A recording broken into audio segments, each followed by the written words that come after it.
Carlos, Eduardo y Belén acá en el diario. ¿Qué tal? ¿Cómo andan todos y todas? ¿Cómo andan ahí? Les agradezco el llamado y buenos días a toda la audiencia. Carlos, contanos lo que vos haces, al margen de vos sos un profesional de la comunicación, sos todo esto que dijimos antes, pero también descubrimos hace no mucho tiempo un Carlos Falco artista visual, vamos a ponerlo, pues, no sé si es artista plástico o artista visual, todas estas cuestiones nos irás contando vos, y de una forma nueva además, ¿no es cierto?, no convencional. Contanos qué haces, porque estuviste en Arteco y me parece que te fue bien.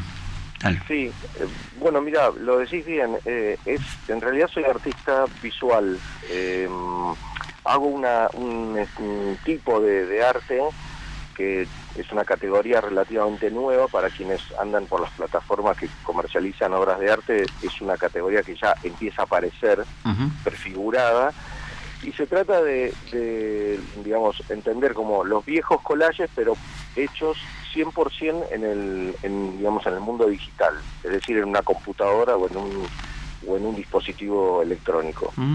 Se juntan imágenes de varios lenguajes, de varios mundos, y se articulan en una computadora, y da como resultado algo, digamos, especial. Una obra.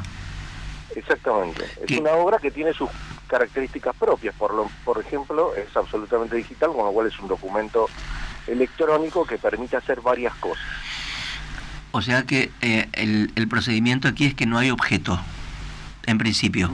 Exacto. El objeto es un documento electrónico en principio, y lo decís bien, en principio, porque vos has visto, digamos, yo, por ejemplo, una de las cosas que hago es bajarlo, digamos, al mundo analógico. ¿Sí? Y lo hago imprimir en unos lugares que están homologados por los museos, que son lugares de altísima calidad en impresión, que utilizan una tecnología desarrollada por Epson que digamos, tiene una intensidad de color muy muy impresionante, y se puede imprimir con el mismo canvas que utilizan los artistas tradicionales. Claro.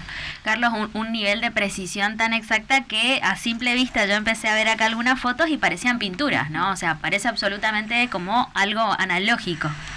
Claro, efectivamente, la intensidad del color, vos sabés que inclusive a mí me sorprende porque a veces llega a una intensidad muy parecida a la del monitor. Y eso es muy impresionante, teniendo en cuenta que el monitor produce color por luz, y esto es una impresión sobre un lienzo. Y eso es muy impresionante. Y como es un lienzo, deja ver esa textura. Lo que se pierde, de alguna manera, es la textura de la pincelada y de las cosas que los collages, o sea, que los collages dan, los collages tradicionales, digo, ¿no? Esa cosa de los relieves que esto no tiene por ser un impreso. Estas impresoras, Carlos, de las que hablas, imprimen sobre qué, sobre tela, sobre lona, sobre tela, sobre papel, sobre cualquier elemento plano imprimible, digamos. Se puede hacer todo tipo de objetos. Acá la cuestión es que si yo compro la línea, compro el código QR, compro la obra, digamos, yo después también soy libre de ir a imprimirla, digamos, ¿no?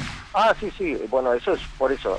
A partir del documento hay varias formas de comercialización, inclusive todas las del mundo digital, ¿no? Habrán escuchado los famosos NFT. Eso también hay páginas en el mundo que comercializan, donde yo tengo obra también colocada, y se comercializa con esa forma. Bueno, pero acá no sabemos nada de eso, así que vamos a explicar eso, Carlos. NFT. Bueno, el NFT es una forma, es un código que hace que los documentos sean únicos e irrepetibles. Es como una especie de certificado que, por medio de la tecnología, es una tecnología blockchain, permite hacer o digamos, saber que el documento que vos tenés, el que vos adquirís, es único en el mundo. Parecido a una obra analógica, digamos, ¿no? O sea, tenés una obra y esa obra es tuya cuando la compras. Compramos un original. Exactamente, como un original del cual vos sabés que eso solamente el original lo tenés vos.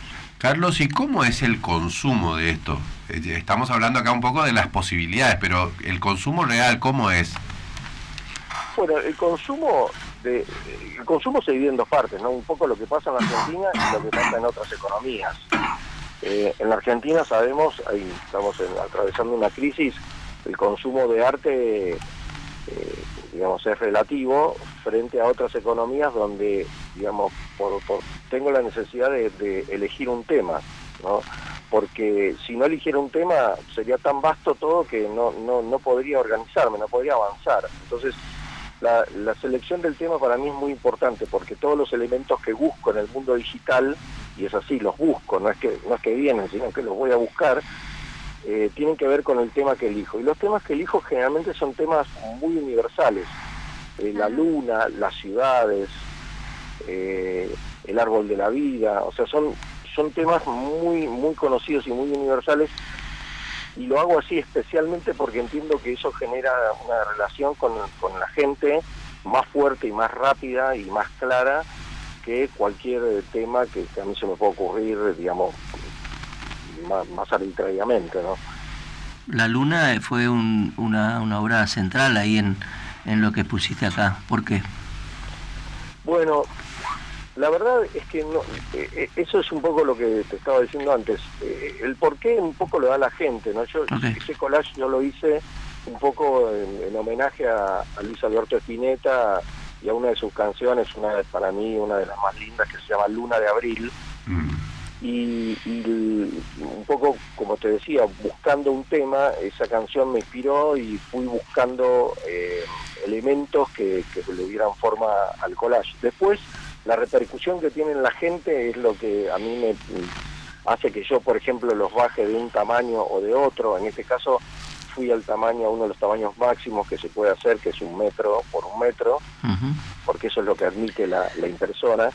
Y bueno, un poco eso lo va estableciendo la gente. Yo tengo mis propios hits, ¿no? Sí, o sea, de hecho a mí me pasó que yo te dije, esto es como el chamamé, Luna de Abril, y no era, sí, y está bien. Bueno, esa es otra de las cosas impresionantes que dispara el collage, ¿no? Porque como son elementos que en sí tienen valor y articulados tienen otro valor, empiezan a generar en la gente esos recorridos, esos claro, disparos de imágenes que los van llevando. Yo digo a veces que mis obras de alguna manera parecen una obra de teatro, ¿no? Porque proponen como una especie de recorrido, de relato, que muchas veces está muy orientado y coincide con el espectador, y otras veces no. O sea, así lo veo, ¿no? ¿Y Ciudades Invisibles? Y Ciudades Invisibles tiene que ver con el famoso cuento de Italo Calvino. En realidad el collage se llama Ciudad Calvino y tiene que ver con ese cuento. Y además, como yo soy arquitecto y este genio de la literatura empezó a fantasear ciudades, a mí me pareció una idea increíble, ¿no? O sea, de pensar cómo sería una ciudad como otra lógica, ¿no? Por ejemplo, sin calles o suspendidas, como hace Italo Calvino, colgantes en el aire, ¿no? Sí, una cosa hermosa. Sí. Carlos, entonces retomamos un poco la conversación. Estas obras nacen digitales y pueden o no ser tener un soporte real, ¿no es cierto? Esta es la idea, básicamente. Exacto, así es. Nacen 100% digitales. ¿La gente qué prefiere?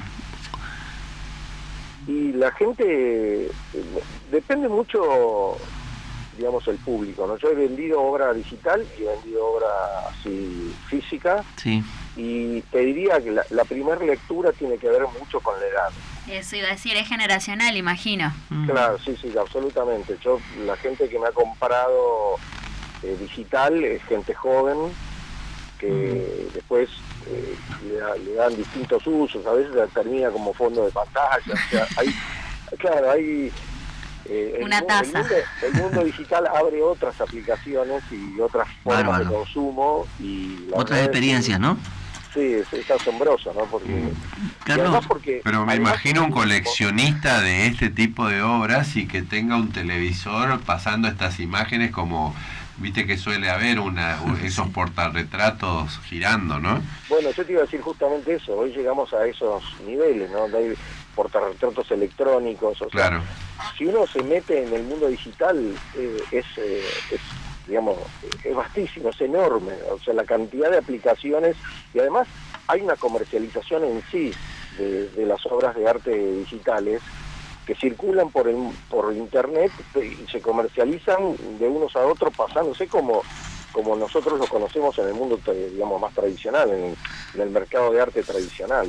Carlos, finalmente, digamos que eso también pasa en Corrientes. De hecho, el año pasado hubo un encuentro y te invitaron. ¿Querés contarnos algo de esa experiencia y quiénes son tus colegas correntinos? Sí, me invitaron, eso ocurrió hace un par de años atrás, y fue en el lanzamiento de la Cámara de Blockchain en Corrientes, y con mucha generosidad, sabiendo que yo me dedicaba a esto, me invitaron. La verdad es que yo les estoy siempre muy agradecido a todos porque han sido siempre muy generosos conmigo. Carlos, muchas gracias. Un abrazo, el de siempre. No, de nada. Gracias a ustedes por el llamado. Carlos Falco es arquitecto, artista